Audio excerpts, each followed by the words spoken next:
신분에 합당한 권세라는 제목으로 말씀을 좀 나누고자 합니다. 예수 영접 모임을 담당하셨던 서미경 전도사님이라는 분이 계셨습니다. 4주 과정으로 복음을 전하는 과정이 예수 영접 모임이었는데 아주 섬세하게 탁월하게 그 과정을 잘 증거하셨던 분입니다. 그 모임에서 여러 가지 영적 전쟁이 일어났습니다. 복음을 바로 전했을 때 첫날부터 귀신들이 발작하고 복음을 듣지 못하도록 방해하는 역사도 많았고, 영접 기도를 드리고 난 후에 성경 보지 못하도록 눈을 멀게 하는 일도 있었습니다. 그런 일들이 일어나면 우리 복음은 능력이 있기 때문에 관절과 골수를 찔러 쪼갭니다. 영들을 드러내게 만들어버립니다. 그런 일이 생기면은 전도사님과 함께 귀신을 추방하러 다녔습니다. 한 번은 악기가 야, 니 여전도사 아니야? 여전도사 주제에 나를 대적하러 왔어 하고 비웃었던 적이 있습니다. 함께 기도했는데 기도하고 예수 이름을 명할 때 이 귀신은 꼼짝하지 않고 막 비웃고 그렇게 했습니다. 다음 날이 되었습니다. 속으로 이번에 이 귀신은 아주 강력한 귀신이구나 이런 생각을 하고 있었습니다. 전도사님, 이번에도 만약 귀신이 네 여전도사 아니야, 여전도사 주제에 나를 대적하러 왔어 라고 말하면 그럼 전도사님 어떻게 하시겠습니까? 하고 물었습니다. 주섬주섬 하시길래 그러면 전도사님, 나는 여전도사 이름으로 온 게 아니고 나를 구원하신 나사렛 예수 이름으로 너를 대적하러 왔다 하고 말씀하시고 예수 이름으로 떠나라고 명하십시오. 그렇게 오늘 전도사님이 사역하는 겁니다 하고 말씀을 드렸습니다. 그랬더니 전도사님이 하시는 말씀이 제가요 이렇게 하시는 거예요. 우리 성도님들 어떻습니까? 집사님이 기도하시면 됩니다. 목사님, 제가요? 집사님이 싸우시면 해결됩니다. 목사님, 제가요? 목사님이 대신 해주시면 안 됩니까? 보통 이렇게 말씀들을 하십니다. 우리 안에 은근히 내가 할 수 있나? 내가 이것을 감당할 존재인가? 하는 질문을 가지고 있습니다. 그리고 스스로가 이것을 감당할 수 없는 존재라고 여기는 것 같습니다. 나 같은 존재가 어떻게 감당할 수 있나? 이것은 다르게 표현하면 예수님 안에 나의 신분을 믿는가 안 믿는가 하는 질문이에요. 내가 진짜 복음을 믿고 있는가 안 믿고 있는가 하는 질문입니다. 그래서 오늘 신분에 합당한 권세에 대해서 살펴보려고 합니다. 우리의 권세가 어디서 나옵니까? 우리 성도님들, 우리에게 주어진 권세가 어디에서 나온다고 생각하고 계십니까? 행위에서 나올까요? 기도 많이 하면 큰 권세 받습니까? 성경 백독하면 큰 권세 받습니까? 어떻게 생각하십니까? 여기서부터 헷갈리면 믿음이 없어지는 겁니다. 그러니까 제가요가 나오는 겁니다. 무엇에서부터 우리 권세가 나옵니까? 예수 그리스도 안에 있는 우리의 신분 때문에 권세가 나오는 겁니다. 우리의 행위나 공로의 근거에서 권세가 나오지 않습니다. 그것 가지고 마귀한테 덤벼들면 꼼짝하지도 않고 오히려 비웃을 것입니다. 예수 안에 있는 우리 신분에서 나온다. 이거 꼭 붙으시기 바랍니다. 명심하시기 바랍니다. 오늘 말씀 다시 한번 보십시오. 영접하는 자, 그 이름을 믿는 자들에게는 하나님의 자녀가 되는 권세를 주셨다. 이렇게 말씀하셨죠. 하나님의 자녀의 권세가 누구에게 주어집니까? 기도 많이 한 자입니까? 성경 많이 읽은 자입니까? 누구한테 주어졌죠? 영접하는 자. 누구를? 그 이름 누굽니까? 예수 이름.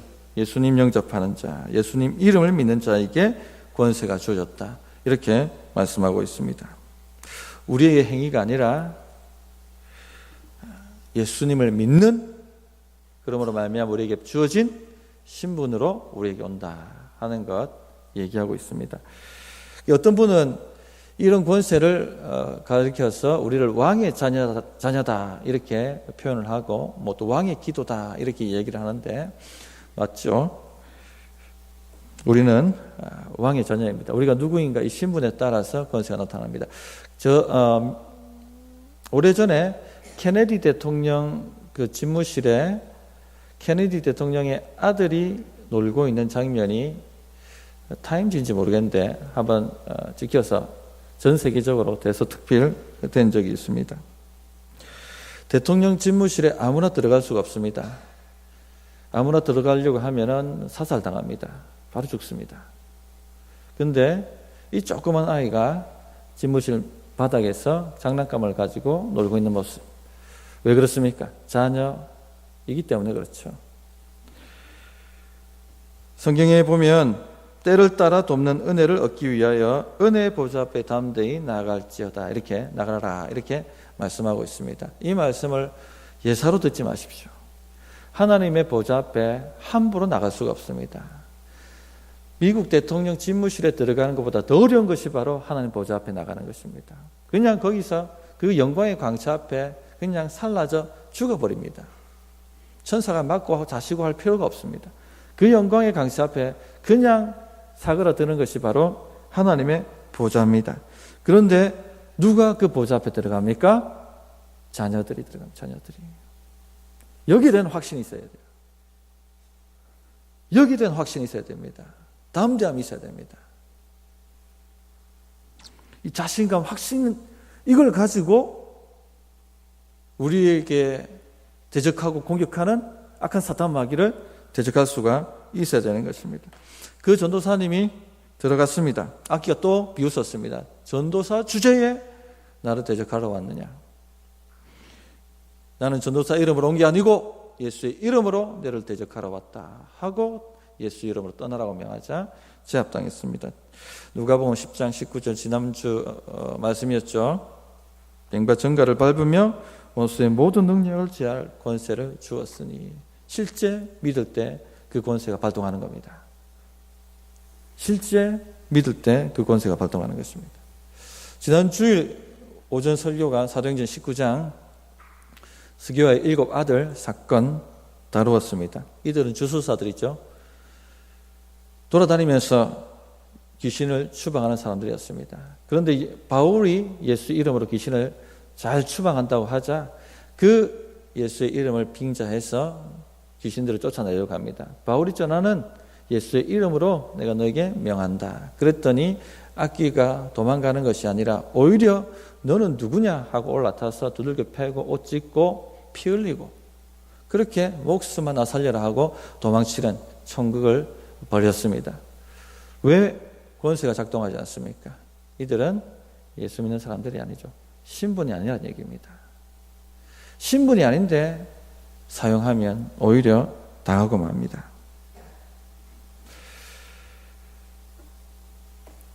자녀, 우리가 하나님 자녀가 되었다면 연수에 상관없이 그 공력에 상관없이 초신자도 지금 예수 믿고 나면 바로 권세를 가지게 되어 있다 하는 것을 아시기 바랍니다. 악기가 무릎 꿇게 되어 있습니다. 느끼든 느끼지 않든 상관이 없습니다. 믿고 사용하면 역사가 나타나는 것을 경험하게 될 것입니다. 그런데 십자가 부활을 통해서 이 권세가 더 강력해졌습니다. 십자가 부활 전에도 예수님께서 제자들에게 이 권세를 주셨죠.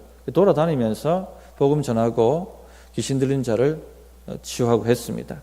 그러나 십자가와 부활 후에는 이 권세가 더 막강해집니다. 왜 그렇습니까? 주님이 승천하셨기 때문에. 주님께서 하나님 오른편에 앉으셔서 만왕의 왕이 되시고 온 우주를 다스리는 통치자가 되셨습니다. 이제 그 권세를 교회에 위임하셔서 지상에서 남아있는 주의 싸움을 싸우라고 우리에게 명령하셨습니다. 물론 우리의 분량대로 주십니다. 분량대로. 그러나 어쨌든 간에 우리에게 신분에 합당한 권세가 주어져 있다 하는 것을 우리 성도님들 꼭 기억하시기 바랍니다. 밤에 화장실 못 가시는 분 있습니까? 어떤 청년은 밤 오는 게 두려워서 전등을 켜두고 잠을 청하기도 합니다. 권세가 주어져 있다. 권세가 주어져 있다. 그걸 꼭 붙들고 한번 실험해 보셔야 됩니다. 실험해 보셔야 됩니다. 두 번째, 하나님 자녀의 권세라는 말씀은 하나님 자녀답게 권세를 사용하라는 것을 의미하죠. 하나님의 자녀의 권세, 하나님의 자녀에 합당하게 권세를 사용해야 된다 하는 의미가 이 안에 포함되어 있습니다. 그래서 예수님의 이름을 가지고 장난을 치거나 시험 삼아 해보거나 자신의 욕망을 위해서 말하거나 하는 것은 오히려 해를 받습니다. 스게와의 7 아들과 같이 낭패를 당하게 됩니다. 마태복음 21장 21절에 예수님이 제자들에게 이렇게 말씀하셨습니다. 예수께서 대답하여 이르시되 내가 진실로 너희에게 이르노니 만일 너희가 믿음이 있고 의심하지 아니하면 이 무화과 나무에게 된 이런 일만 할 뿐 아니라 이 산더러 들려 바다에 던져지라 하여도 될 것이요. 이 권세를 사용하는 것에 대한 말씀입니다. 믿음이 있고 의심하지 아니하면 이 산더러 들려 바다에 던져지라 해도 될 것이다. 어떤 사람이 와 진짜 이렇게 되나, 이런 권세가 우리에게 주어져 있나 하고 달리는 기차를 향해서 예수 이름으로 당장 멈춰라 하고 선포했지만 기차는 쌩 하고 지나갔습니다. 그랬더니 에이 안 되네 그렇게 말했습니다. 이게 신분에 합당하게 사용하는 게 아니죠. 장난치는 것이죠. 장난치. 시험 삼아. 하나님께서 우리에게 칼을 지어주셨는데, 이 권세 칼을 지어주셨는데 아무에게 지어주시는 게 아닙니다. 내가 어떤 신분의 사람인지 아는 사람에게 이 칼이 움직이도록 지어주신 거예요. 예수의 복음이 도대체 나에게 무엇을 이루었는가를 아는 사람에게 이 칼이 움직입니다. 하나님 자녀답게 권세가 사용되어져야 합니다. 하나님의 영광을 위해서, 하나님의 나라를 위해서 이 권세를 사용해야 됩니다. 시험 삼아서 우리의 욕망을, 우리의 소원을 성취하기 위해서 예수의 이름을 사용하는 것 아무런 효과가 없습니다. 오히려 해를 당합니다. 이 사탄이 이걸 유혹합니다. 예수님이 40일 금식하시고 마귀에게 시험 받을 때에 마귀가 첫 번째 했던 시험이 뭡니까? 내가 하나님의 아들이거든. 신분이죠. 이 돌들을 명하여 떡이 되라고 하라. 권세를 사용하라는 얘기입니다. 무엇을 위해서? 자기의 욕망을 위해서, 배를 위해서 사용하라고 시험한 거예요. 이런 시험에 넘어가게 만듭니다. 그러면은 낭패를 보게 되는 것입니다. 주일 오전 예배 때 잠시 말씀을 드렸지만 우리가 원하는 것을 단지 이름만 부르고 주장하면, 그리고 이루어진다라고 확신하면 그대로 주어지게 될 것이다 하는 이 믿음 운동을 받아들이지 말라고 우리 성도님들한테 말씀을 드렸습니다. 그들이 주장하기는 믿음이 충만하면, 믿음이 충분하면 우리가 소원하고 주장한 것이 우리 손에 들어오게 되어 있다라고 말합니다. 그러나 만약 주어지지 않는다면 뭐라고 말하는 줄 아십니까? 믿음이 충분하지 않았기 때문이라고 말합니다. 혹은 죄가 있을 수 있으니까 죄를 찾아보라고 말합니다.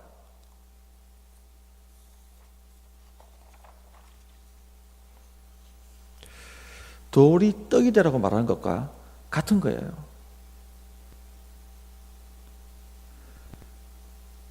이 차이를 잘 아시겠습니까? 돌이 떡이 되라고 말하는 것과 동일한 것입니다. 믿음 있고 마음에 의심치 아니하면 이라고 말씀하신 것은 우리가 만들어내는 확신을 말하는 것이 아닙니다. 주님이 주시는 믿음을 말하는 것입니다. 주님이 주시는 믿음. 어떤 문제를 가지고 기도할 때 하나님께서는 깨닫게 만드십니다. 주의 뜻이 무엇인지, 어떻게 권세를 사용해야 될지 방법까지도 알려주십니다. 침을 뱉어서 진흙을 어겨서 눈에 발라야 되는지, 아니면 그냥 단순하게 달리다굼이라고 말해야 되는지, 아니면 손을 잡고 이렇게 세워야 되는지, 아니면 믿고 집으로 돌아가라고 말해야 될지, 아니면 다른 병원으로 옮기라고 말해야 될지, 주님께서 주님의 뜻대로 우리에게 알려주시는 것입니다. 그럴 때 상과 같은 문제도 명하면 옮겨지게 되는 겁니다. 이렇게 사용하는 겁니다. 그런데 많은 분들이 믿음을 내가 만들어내는 확신이라고 생각해요. 믿습니다, 믿습니다 이랍니다. 믿습니다, 믿습니다.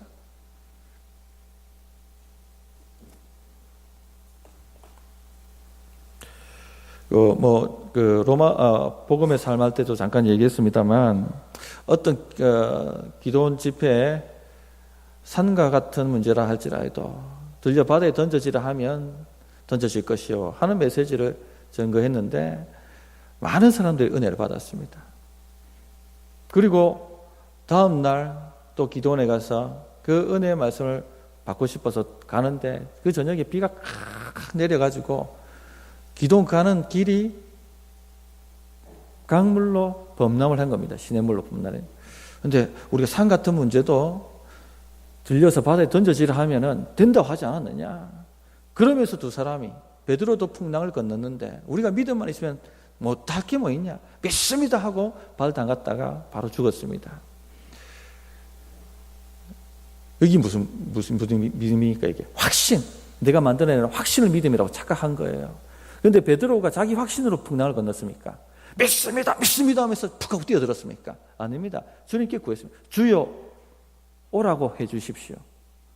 기도한 것이죠. 주님, 제가 풍랑을 밟고 주님께로 오라고 해 주십시오. 주님이 응답하셨습니다. 오라. 그때 믿음이 주어지는 믿음이에요. 그 믿음을 탁 받고 들어가는 겁니다. 그러면 풍랑도 밟히는 거예요. 아멘이십니까? 믿음은 내가 만들어내는 확신이 아니라 하나님께서 나에게 부어주시는 선물입니다. 선물. 그렇기 때문에 먼저 기도하는 겁니다. 무슨 문제를 만나면 주여 뜻이 무엇입니까? 제가 무엇을 배워야 합니까? 제가 어떻게 반응해야 됩니까? 주님, 제 눈을 열어주십시오. 그렇게 기도하다 보면 하나님의 뜻이 깨달아지고 주의 응답을 듣게 되는 것입니다. 그러면 떠나라고 할 문제는 떠나라고 하면은 정말로 떠나게 됩니다. 아니면 내가 내 삶을 바꿔야 될 문제면은 내 삶을 바꾸면 문제가 해결됩니다. 기다리면 자연히 없어질 문제는 기다리면 끝나게 되는 겁니다.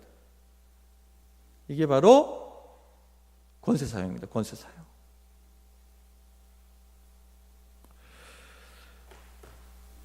우리의 신분에 합당하게 권세를 사용하면 반드시 하나님이 주신 권세는 역사하게 되어 있습니다.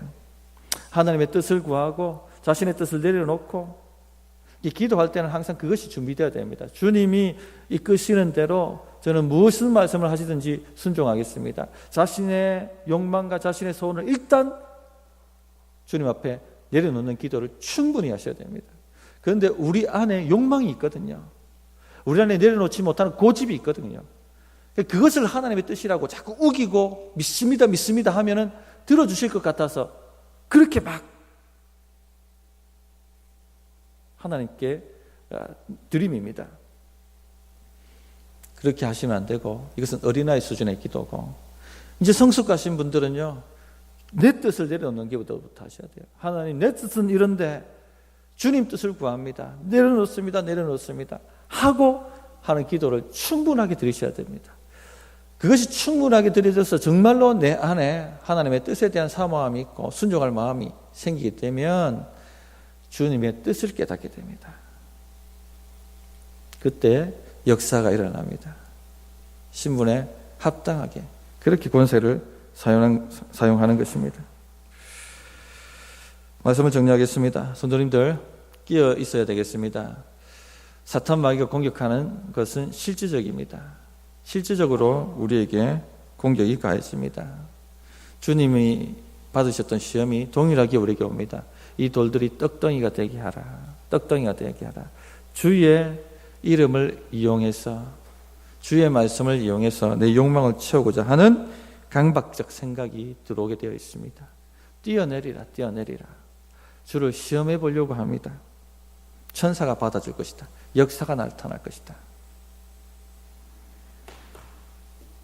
하나님을 시험하라는 유혹이 오면 예수 이름으로 대적하시기 바랍니다. 또 내게 절하라. 그러면 이 모든 것을 너에게 주겠다. 타협하자 하고 손을 내밉니다. 우리가 싸울 필요가 있나? 적절히 타협하자. 그러면 너도 좋고 나도 좋다. 그때도 예수의 이름으로 이 더러운 생각과 떠나라고 명하십시오. 그러면 놀라운 일이 일어나는데 싹 하고 눈에 꺼풀이 벗겨지듯이 정신이 딱 하고 돌아옵니다. 내가 왜 이렇게 혼미했지? 공격은 실제적입니다. 영들이 우리를 미혹하는 것은 실제적인 거예요. 딱 권세를 사용하면 정신이 분명하게 돌아오게 될 것입니다. 또 어떤 유혹이 옵니까? 주님이 마지막 십자가 앞에 올라가기 전에 가이사라 빌립보에서 마지막은 아니죠. 십자가 위에서도 한번 유혹을 했죠. 수제자 베드로를 통해서 십자가 지지 마세요. 정에 이끌리면 안 됩니다. 정을 가지고 우리를 유혹합니다. 주의 사역 너무 그렇게 심하게 하지 마세요. 너무 그렇게 사역, 주를 위한 삶, 사명 너무 그렇게 하지 마세요. 십자가 지지 말라고 유혹합니다. 그럴 때도 예수 이름으로 내게서 떠나라고 명해 보십시오. 정신이 말짝 돌아옵니다. 영적인 분별이 분명해집니다. 무엇이 나를 공격했고 유혹했는지가 분명하게 드러납니다. 공격은 실제적입니다. 마귀 공격은 실제적입니다. 수도 없이 우리에게 생각을 집어넣고 공격합니다. 그러므로 예수의 권세를 사용하셔서 하나님이 우리를 어떻게 보호하고 또 지키시는지를 분명하게 깨닫고 보시는 역사가 일어나기를 바랍니다. 찬양하고 기도하도록 하겠습니다.